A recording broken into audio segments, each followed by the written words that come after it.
Shalom jemaat Tuhan yang dikasihi Tuhan. Selamat pagi.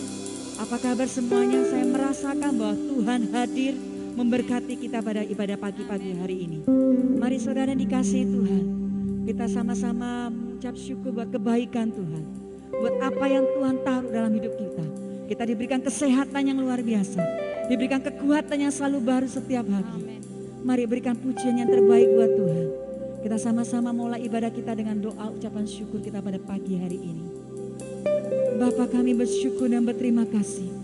Pagi hari ini Bapa, biar saat umat-Mu datang kepadamu, satu yang menjadi kerinduan hati kami, menyukakan hati Engkau, ingin memperdengarkan suara kami yang terbaik buat Engkau Tuhan. Mari Tuhan Engkau hadir di tengah-tengah kehidupan keluarga kami pada pagi hari ini. Dengan ibadah raya yang luar biasa melalui online Tuhan. Tuhan, kami taruh semuanya dalam pengharapan kami dalam kemuliaan-Mu yang mulia Tuhan. Pagi hari ini, kiranya Tuhan yang selalu menyertai ibadah pagi hari ini. Dari awal, pertengahan hingga akhir ibadah. Engkau memberkati anak-anak kami yang bersekolah melalui online juga Bapa. Berkati mereka pada pagi hari ini. Berkati juga mereka akan mengikuti ibadah pada pagi hari ini. Kuasa-Mu menyertai mereka. Kuasa-Mu mengurapi mereka. Kuasa-Mu hadir dalam rumah tangga kami.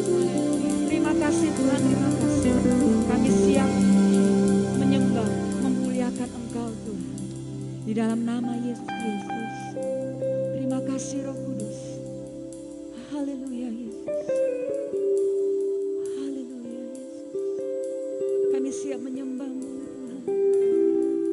Haleluya.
pagi hari ini.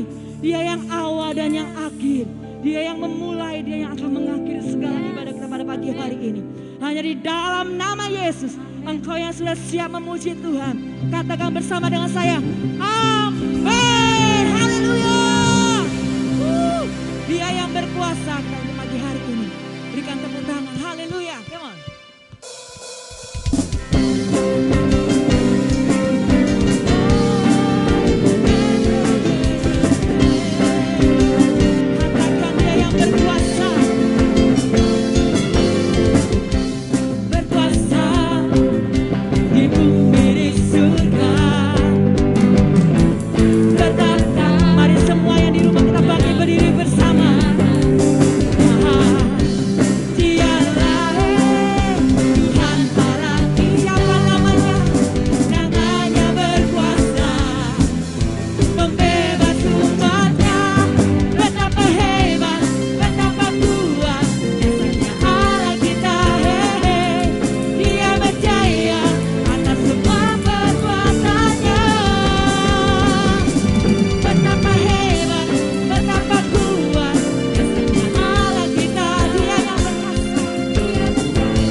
saudara di tempat ini, di dalam gereja GKD saat ini, di ruangan ini, Anda di rumah pasti merasakan kebaikan Tuhan.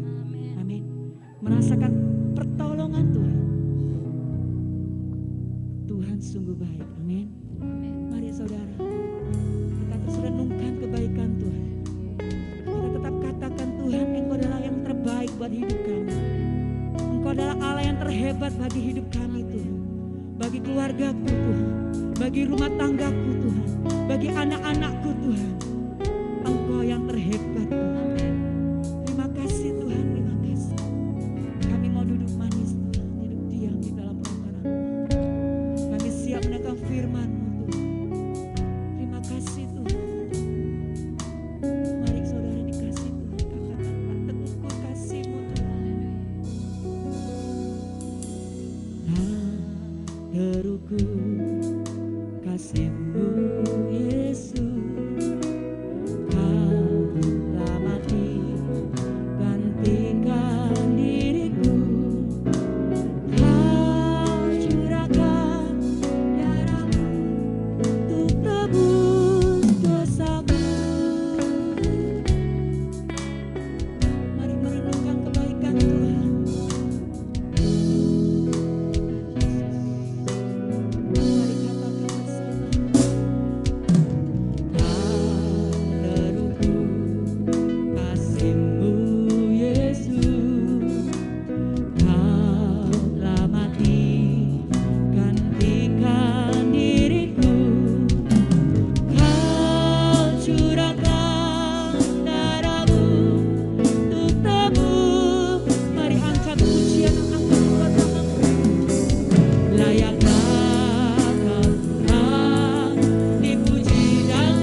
sebagai firman-Mu Bapa.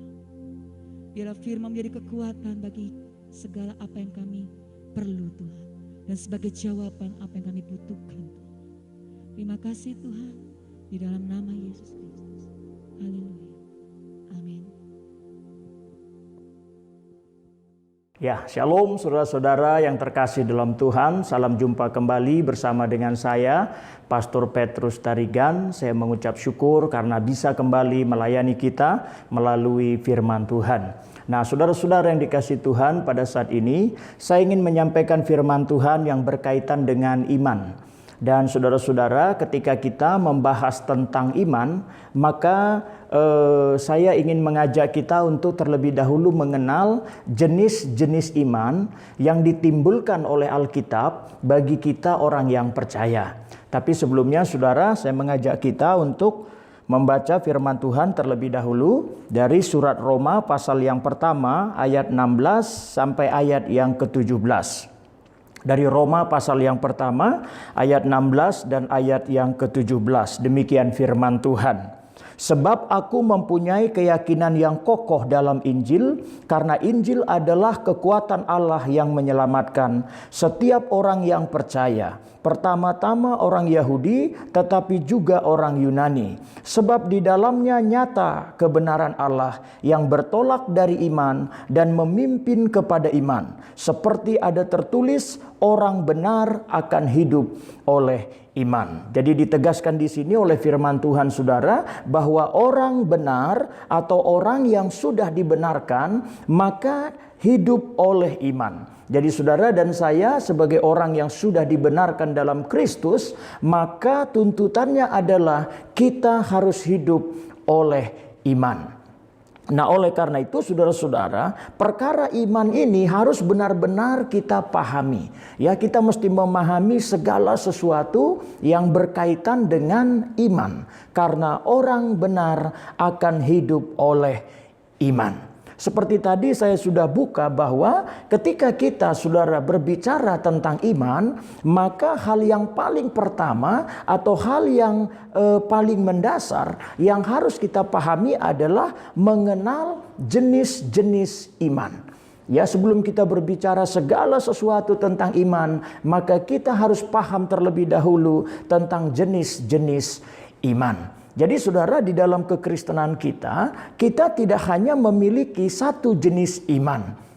Alkitab memberikan kita beberapa jenis iman. Nah, orang yang tahu jenis-jenis iman ini, maka dia saudara akan mudah mengelola imannya. Tapi sebaliknya kalau orang tidak tahu jenis-jenis iman, maka dia akan sulit dalam mengelola imannya saudara. Jenis-jenis iman ini saudaraku sama dengan pengenalan jenis kelamin. Ya, sama dengan saudara dan saya ketika kita hendak memberikan sesuatu kepada seseorang, maka yang pertama kita akan tanya jenis kelamin orang tersebut.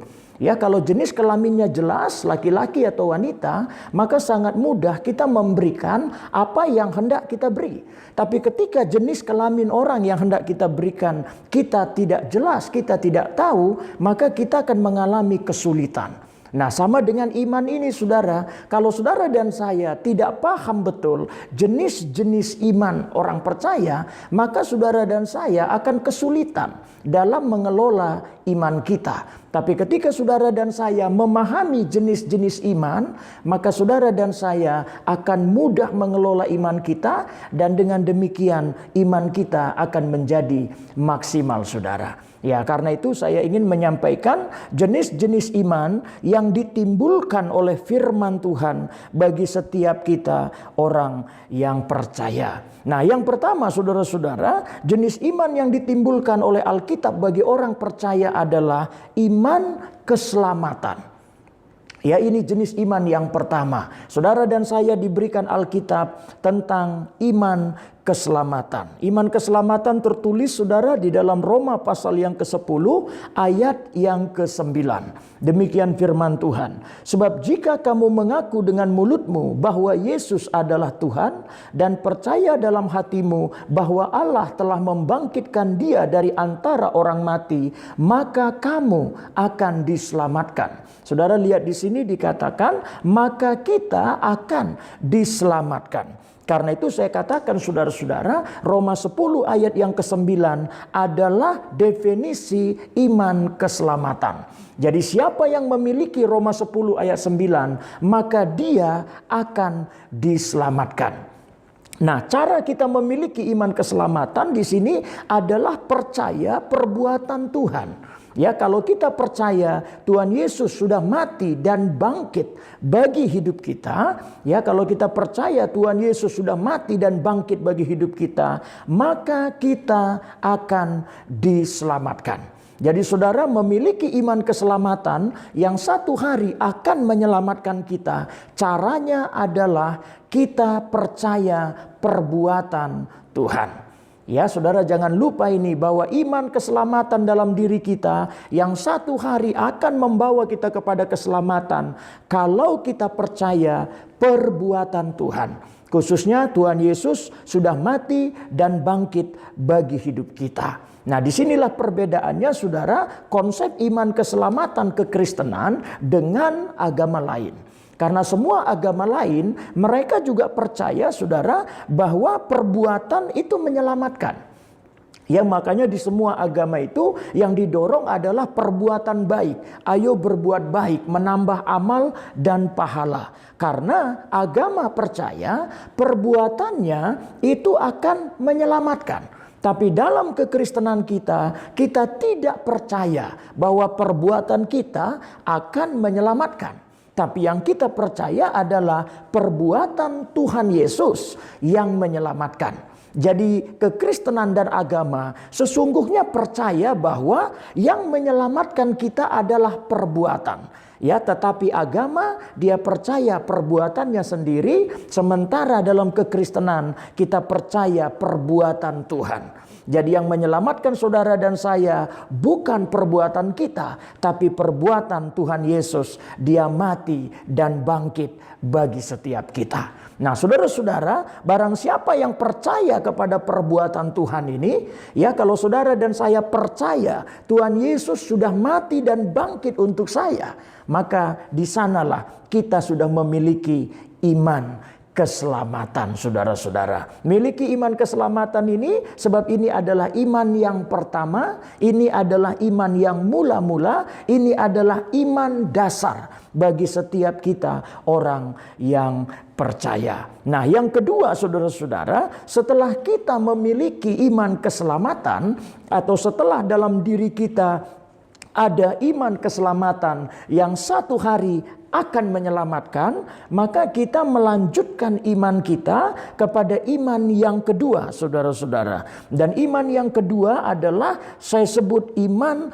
keberhasilan. Ya, iman yang kedua adalah iman keberhasilan. Artinya saudara-saudara, setelah kita di dalam Tuhan diselamatkan, maka layaknya orang percaya itu berhasil. Ya, makanya orang percaya itu saudara, dia adalah orang yang diselamatkan dan dia juga akan menjadi orang yang berhasil, bukan menjadi orang yang gagal, saudara. Kenapa? Karena keberhasilan itu adalah parfumnya kehidupan. Ya, keberhasilan itu membuat hidup kita menjadi wangi, yang membuat hidup kita menjadi harum, dan itu disukai oleh banyak orang. Makanya saudara-saudara, orang yang berhasil pasti disukai oleh banyak orang. Ya, karena keberhasilan adalah parfumnya kehidupan. Makanya orang-orang yang berhasil itu pasti hidupnya terasa, saudara, dia menjadi harum. Tapi sebaliknya, saudaraku, kegagalan itu bau busuknya kehidupan. Jadi yang membuat hidup ini bau, yang membuat hidup ini tidak menarik, yang membuat hidup ini tidak disyukuri, itu adalah kegagalan. Nah, karena itu saudara, orang Kristen itu sepatutnya menjadi orang-orang yang berhasil. Karena itu Alkitab memberikan kita fasilitas iman keberhasilan. Ya, iman keberhasilan tertulis dalam Ibrani 11 ayat yang pertama. Dikatakan iman adalah dasar dari segala sesuatu yang kita harapkan dan bukti dari segala sesuatu yang tidak kita lihat. Nah, saudara, saya mengatakan bahwa Ibrani 11 ini adalah iman keberhasilan. Ya, Ibrani 11 ayat 1 adalah definisi iman keberhasilan. Kenapa saya katakan Ibrani 11 ayat 1 adalah definisi iman keberhasilan? Karena isi dari ayat ini berbicara tentang keberhasilan. Ya, dikatakan iman adalah dasar kita berharap dan bukti ya dari yang kita harapkan.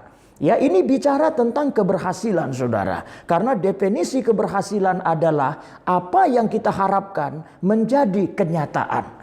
Ya, jadi kalau saudara dan saya mengharapkan A, lalu yang terjadi adalah A, maka kita akan didapati sebagai orang yang berhasil. Tapi sebaliknya, saudara, kalau kita mengharapkan A, yang jadi adalah B, maka kita akan didapati sebagai orang yang gagal.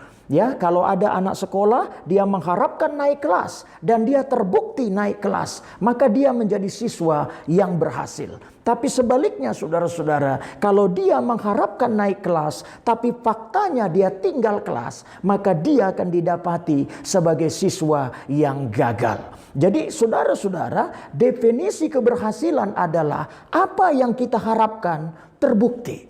Ya, apa yang kita harapkan terjadi. Kalau semua yang kita harapkan terbukti, maka kita akan didapati sebagai orang yang berhasil. Sebaliknya, definisi kegagalan adalah apa yang kita harapkan tidak terbukti. Maka kalau semua yang diharapkan tidak terbukti, tidak terjadi, maka kita akan didapati sebagai orang yang gagal.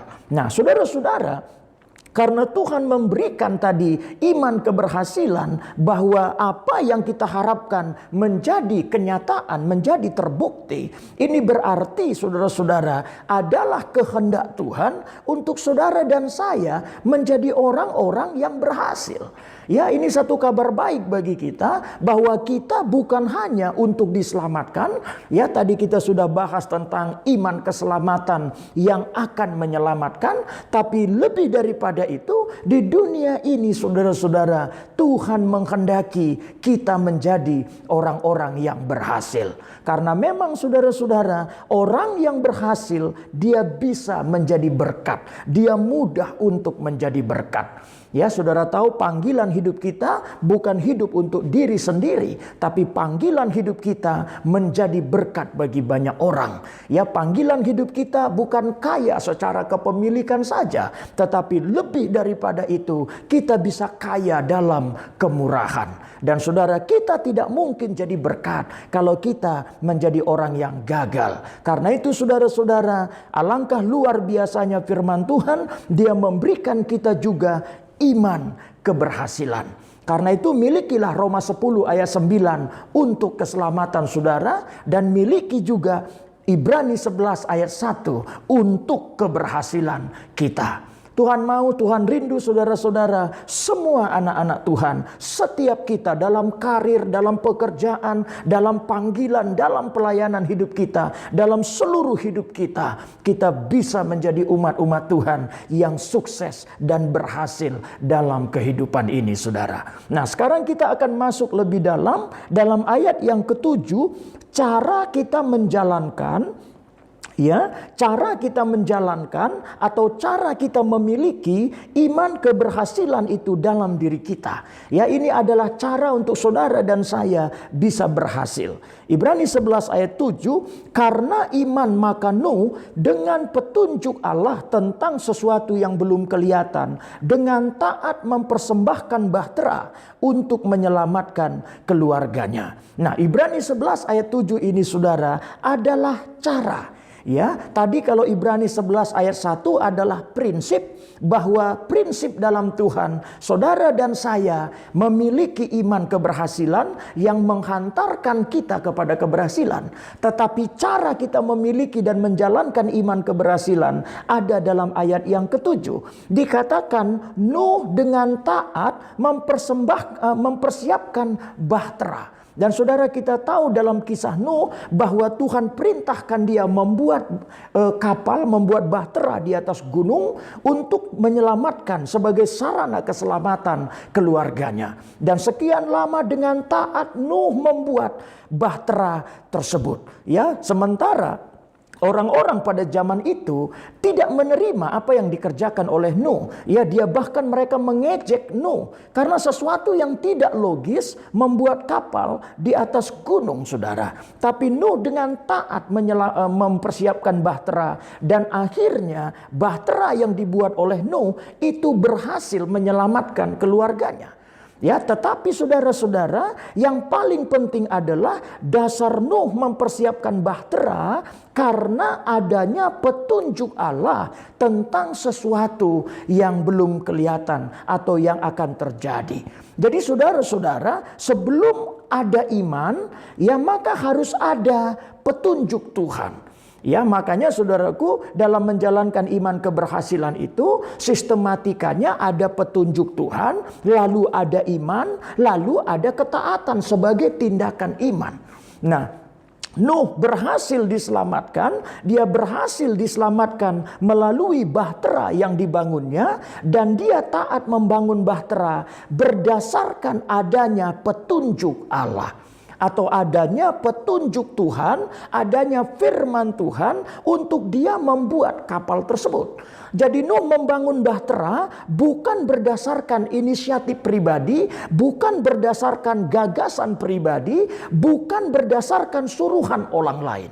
Ya, tetapi Nuh mempersiapkan membuat bahtera semata-mata karena sebelumnya Nuh sudah mendapat petunjuk Allah atau petunjuk Tuhan tentang air bah yang akan membinasakan dunia. Nah, jadi saudara-saudara, kalau menjalankan iman keselamatan kita percaya kepada perbuatan Tuhan. Nah, menjalankan iman keberhasilan, saudara dan saya percaya petunjuk Tuhan. Ya, saya tegaskan sekali lagi, instrumen keselamatan adalah iman keselamatan adalah percaya perbuatan Tuhan, maka instrumen keberhasilan kita adalah percaya petunjuk Tuhan. Nah, oleh karena itu saudara-saudara, kalau saudara dan saya mau menjadi orang yang berhasil, baik dalam pekerjaan, dalam karir, dalam panggilan, dalam pelayanan, maka mari kita percaya, saudara. Mari kita percaya, mari kita beriman kepada apa yang ditunjuk oleh Tuhan.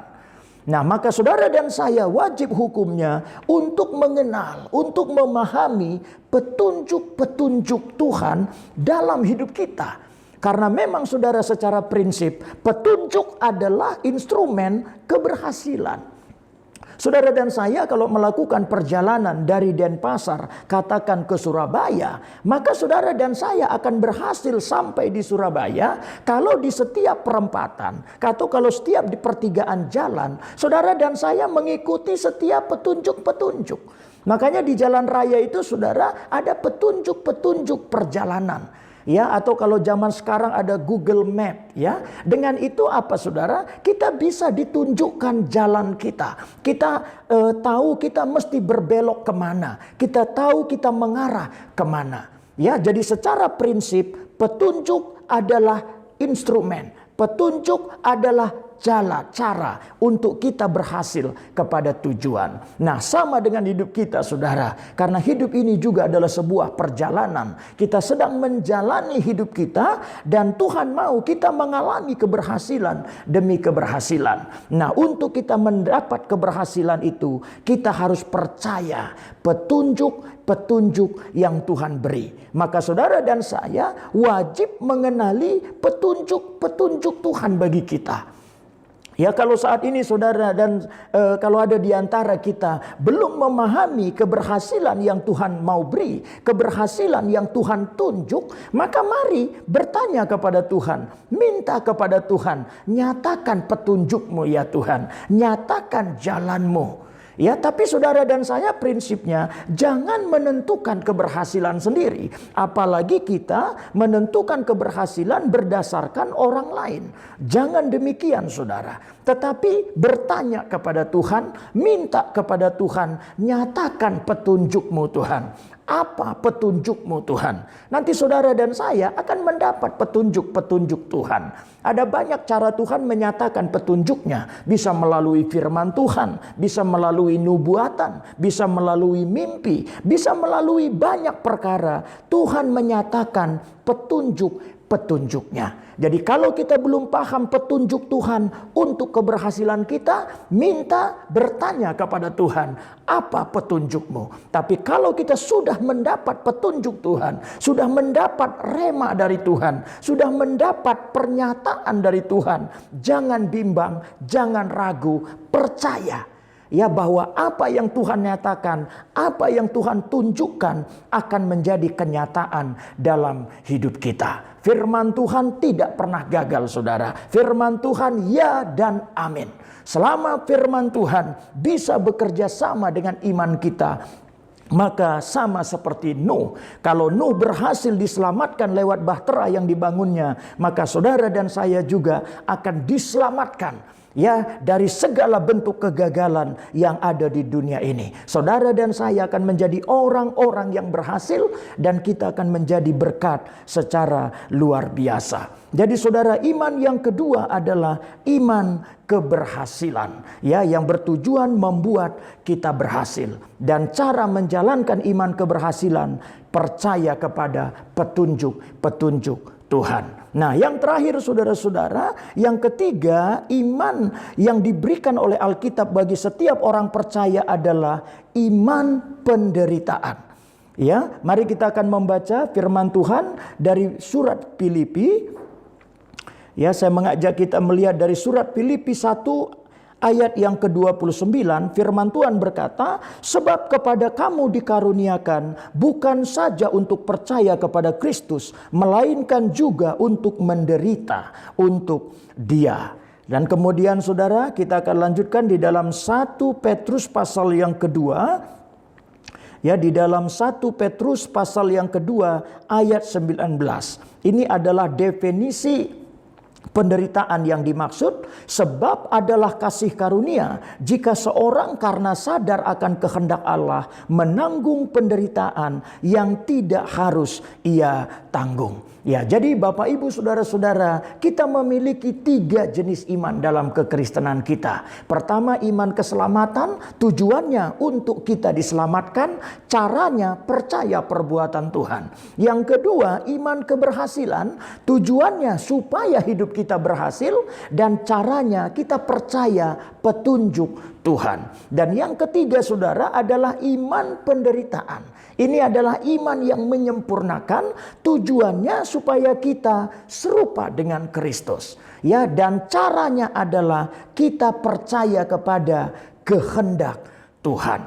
Ya, jadi 3 iman kita ini saudara, semua sasarannya adalah sesuatu yang datang dari Tuhan. Karena memang iman yang sejati datang dari Tuhan. Ya, kita percaya perbuatan Tuhan untuk keselamatan kita. Kita percaya petunjuk dari Tuhan untuk keberhasilan kita. Dan kita percaya kehendak dari Tuhan untuk kesempurnaan atau keserupaan kita dengan Kristus. Nah, karena itu saudara, di sini juga mari kita bisa benar dalam menggunakan kata.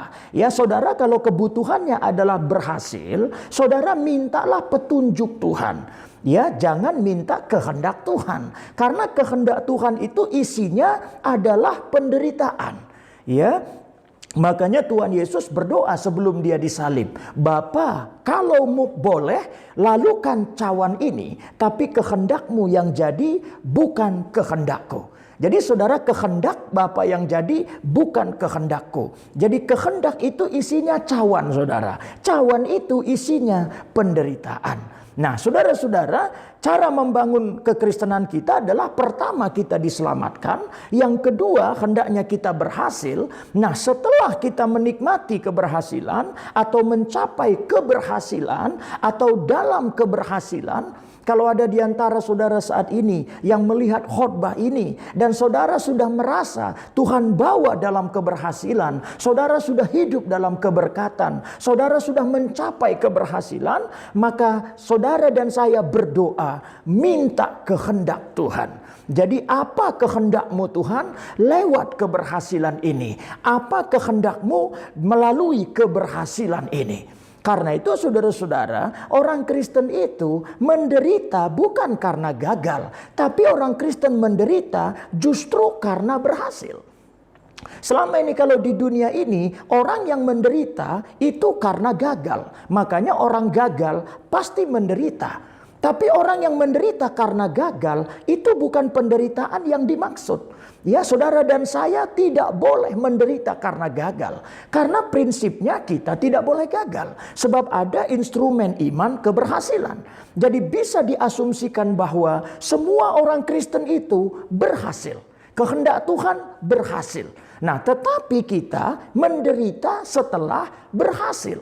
Ya, sebab penderitaan yang benar adalah bukan karena kita tidak punya, tapi penderitaan yang benar adalah kita berbagi apa yang kita punya. Jadi saudara di sini mari kita pahami penderitaan rohani adalah bukan karena kita tidak punya, tapi penderitaan rohani adalah karena kita berbagi apa yang kita punya. Ya, kalau ada orang Kristen menderita karena tidak punya atau dia menderita karena gagal, maka orang tersebut perlu belajar menggerakkan iman keberhasilannya. Sebab tadi kita sudah bahas bahwa dalam Tuhan ada iman keberhasilan. Jadi kalau ada orang Kristen merasa belum berhasil, maka mari gerakkan iman keberhasilan. Ya, sebab sekali lagi penderitaan rohani bukan karena kita gagal, bukan karena kita tidak punya, tapi penderitaan rohani adalah karena kita berbagi apa yang kita punya. Tuhan Yesus menderita bagi kita, dia membagikan keselamatan bagi kita karena Tuhan Yesus pokok keselamatan. Bukan karena Tuhan Yesus tidak diselamatkan. Tidak mungkin orang yang tidak punya keselamatan lalu berbagi keselamatan.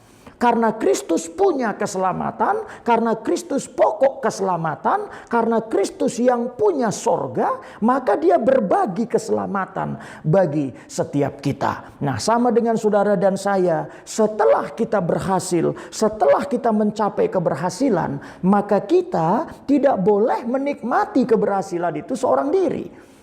Inilah perbedaannya orang berhasil dunia dengan orang berhasil dalam kekristenan. Kalau orang berhasil dunia, setelah berhasil dia menikmati keberhasilan.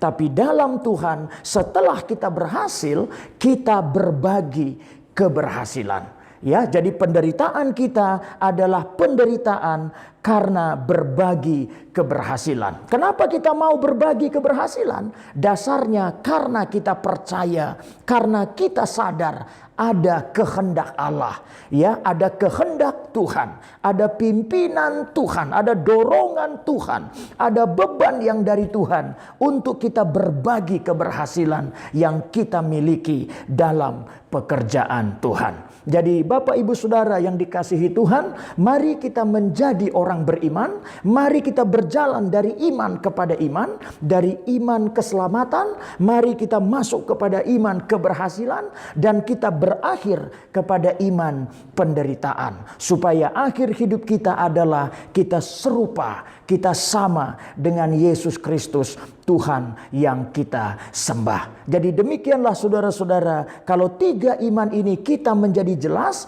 maka saudara dan saya bisa mengelola tiga jenis iman ini dalam hidup kita. Kalau ada saudara yang merasa ragu dengan keselamatan saudara, maka saudara bisa ucapkan, Kristus penyelamatku. Aku percaya Yesus sudah mati dan bangkit untuk aku.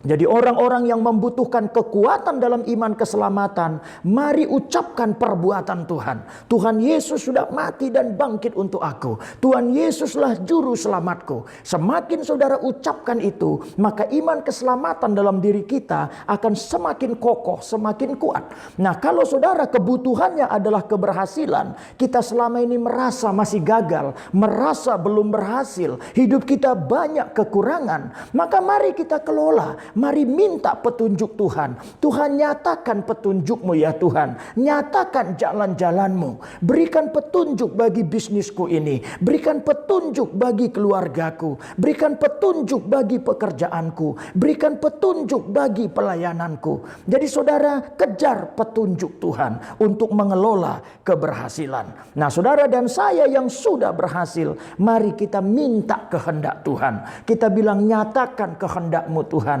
Berikan kehendak-Mu Tuhan. Sehingga kita bisa berbagi keberhasilan yang Tuhan sudah berikan dalam hidup kita. Mari kita miliki 3 jenis iman orang percaya, sehingga kita akan menjadi orang yang diselamatkan, menjadi orang yang berhasil, dan menjadi pribadi, menjadi orang yang serupa dengan Tuhan Yesus Kristus. Terima kasih saudara untuk setiap perhatian kita. Doa saya menyertai kita semua. Tuhan Yesus memberkati. Haleluya. Puji Tuhan, terima kasih atas firman yang disampaikan oleh Bapak Pendeta Petrus Tarigan. Mari saudari dikasihi Tuhan, kita terus berada di dalam perlindungan Tuhan. Amin. Jangan lupa untuk melakukan protokol kesehatan, protokol yang disampaikan oleh pemerintah. Jaga jarak, cuci tangan, pakai masker, itu yang perlu saudara. Kami anjurkan untuk pakai double masker aja saudara ya, supaya tetap dalam perlindungan dan penyertaan Tuhan sepanjang kita tahun ini, tahun 2021. Mari saudara dikasih Tuhan, kita sama-sama kita akhiri ibadah kita pada pagi hari ini dengan mengangkat kedua tangan kita dan menengadahkan mata kita ke surga dan katakan bersama, bila Kau yang membuka pintu, tak ada satupun dapat menutupnya. Bila Kau yang mengangkat aku, tiada yang dapat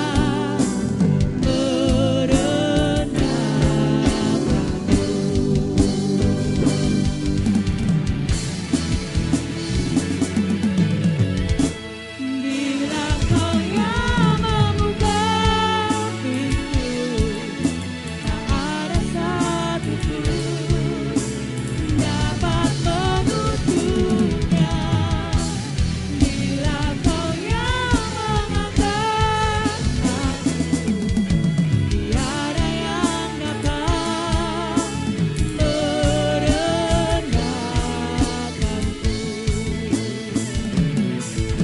Tiada yang dapat, tiada yang dapat, tiada yang dapat merendahkanku.